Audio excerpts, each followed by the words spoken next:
Okay, this is a tribute to a chap called Ron Morley, who lived in Boston and was a volunteer helper at the Northcote Heavy Horse Centre for many years.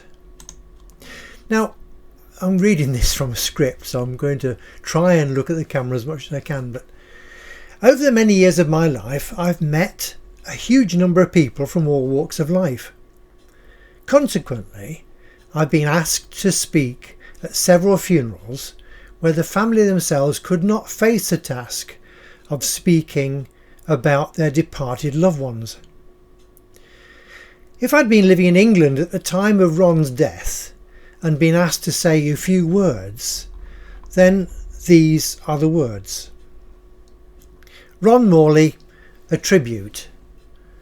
Ron was one of those truly wonderful people that you come across only a few times in your life.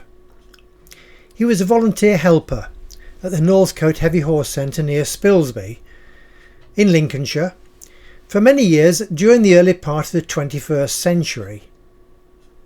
That's the very early part of the 2000s. He regularly came to the centre 2 or 3 times every week. Ron was retired and lived in Boston, about 20 miles south of Great Steeping, where the horse centre is located. Ron never talked about his early life, so I suppose you could say he was a private person. I did have cause to visit him at his home in Boston once or twice, but he never encouraged long visits. We could see the reason for all this later. Ron was a fan of the Aldi store in Boston, and every week on a Thursday morning he was first in the queue to buy the latest tool or gadget if it could be used by us at the horse centre. He would never accept any payment for all his gifts. I cannot remember how many years he worked for us, but it must have been 4 or 5 at the very least. So that's 4 or 5 years, 3 or 4 days a week, every week. Ron would have a go at anything, but was not too keen to actually get on a horse. Tongue in cheek there. I do remember one day we were tidying part of a centre and had engaged a skip to carry away scrap metal. There's quite a few of us there. One of the bits going into this skip was an old Ford Escort car, and Ron was delegated to steer it into the open end of the skip as we all pushed. Once in, he could not get the doors open or even get out. It was a scene of great amusement to us all, and to Ron in fact as well. Ron would admit that he was stubborn and had rather fixed ideas about some things, but he had great common sense. I'm afraid that the greater part of this story is about Ron's illness, which brought an end to his volunteer work and was quite tragic. I should mention here that the horse centre, just by nature of what it is, and because of the large resident animals who depend for their very existence on all the volunteer helpers, that it creates an unusual and absorbing atmosphere. Despite the fact that I was frequently short-tempered and difficult due to the day-to-day worries, there was a general calming aura around those animals. It was an aura that was passed on to those helpers themselves. Through giving their time and talents, those volunteer helpers also benefited. Not just Ron, but there were dozens of them. Ron felt this very much and often found it difficult to go home. We later realised that his home life was not happy, and he found comfort and great pleasure from working with and for the big animals. It was one particular day that it seemed normal, but Ron was a little later to arrive than usual. I was cutting firewood with an old diesel-powered circular saw that was very noisy, and Ron came over to help me. He seemed a little unsteady, and I had to be unusually careful with where he was and exactly what he was doing. When we stopped, I noticed that his speech was a bit slurred. I looked him over carefully, and without him noticing my extra attention, and then asked Ron to come over and have a talk to Jeff, Trina's husband, who was on site. Jeff is very sensible and talks good common sense. Afterwards, I got Jeff to one side and asked him what he thought of Ron's condition. I told Jeff I thought Ron had had a stroke, as he had classic signs of this with facial changes and his unsteadiness. I asked Ron if he was feeling okay and had him sit for a while, and we had a hot drink. After studying for a while longer, I quizzed him again about how he was feeling. Ron was positively affronted. He stated categorically that he was fine, if a little slower than usual. He would not consider going back home, and was most upset that we should even think he was unwell. After our drink, I took Ron over to the stable yard to look at another small job, but watched him like a hawk for any sign of change. Within a few minutes he began to drool a little from one mouth corner, and I sent for Jeff immediately and told him we should get Ron to hospital without delay. In my estimate, he had definitely suffered a stroke. Ron was still protesting that he did not need hospital.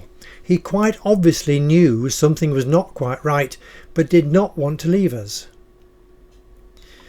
We were at that time well over 40 minutes from the nearest large hospital, and the ambulance station in the town of Spilsby had been closed, so the nearest ambulance was also over 40 minutes away. I decided to take Ron in our pickup truck to the hospital at Boston. At that time he seemed pretty stable and well capable of the journey. He'd stopped protesting at our concern by this time.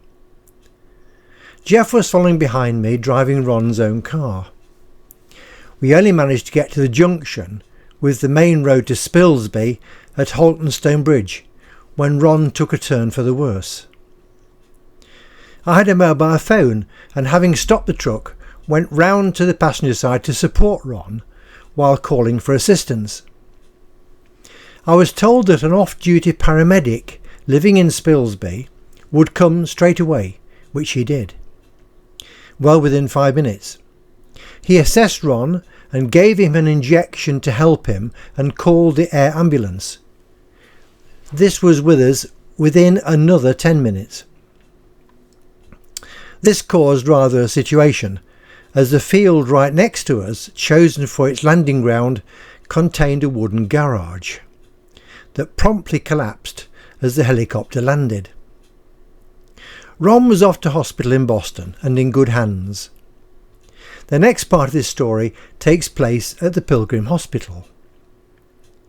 Somehow I got hold of Ruth, and with Jeff we travelled together to Boston to get Ron's wife and take her to hospital. Ron's wife did not drive. Ron was checked over in the accident and emergency department, where it was confirmed that he had indeed had a stroke. He was conscious again by now, and a bit upset that he could not remember the helicopter ride. The doctor explained to Ron's wife that he would have to stay in hospital for some time, and the only thing she could think of was that she'd have to cancel her holiday. She did not show much feeling or concern for poor old Ron, and we began to realise why he spent so many hours week after week with us and the animals. Eventually, after a few weeks of care on the ward at Pilgrim Hospital, Ron did begin to recover slowly, but there were signs that his progress would continue only slowly. We were actually with Ron when his wife was told that he was well enough to go home, where she could look after him. She promptly said, in front of us, including Ron, that under no circumstances could she cope with him at home. Ron reacted badly to this and went downhill rapidly. Any progress he had made was reversed by her lack of consideration for her husband. It was some time before he could be moved, and he did go to a wonderful care home on the Sleaford Road in Boston. This was about half a mile from Ron's own home, and within walking distance for his wife to visit. I created a Ron newsletter for him to let him know all about his animals and their day-to-day goings-on, and quite quickly Ron lost interest in his past life and was more concerned with where he was living then. Admittedly, he looked better cared for, and indeed he was surrounded by ladies all day. Whenever I visited him, he was always well groomed and smart and happy. Everyone, staff and residents, loved having Ron with them. He was involved in all the day-to-day activities, and he responded to this. The care he received was of the very best. He eventually recovered much of his mobility and spent over 5 years at that care home. It really looked as if those were some of the happiest years of his life. His wife continued to live in their bungalow alone and actually died before him. Ron's death notice in 2012 tells us Ron Thomas Morley died peacefully on the 6th of November 2012 at Elmwood House, Boston, formerly of Old Bolingbroke, aged 83 years. Loving husband of the late Margaret Grace, who died on the 26th of July 2012. Brother of Elizabeth and William and the late John, and also kind uncle. Funeral service at Boston Crematorium on Wednesday 21st of November 2012 at 1 p.m. There we are. That brings us to the end of that little memorial tribute to Ron. We've got some photographs going with this, but everybody at the Horse Centre missed him immensely. He was a real character, well loved, and the animals loved him too. They liked him being around them. So there we are. That's just a little bit of our thoughts about Ron Morley, who was a wonderful chap and still in our memories today.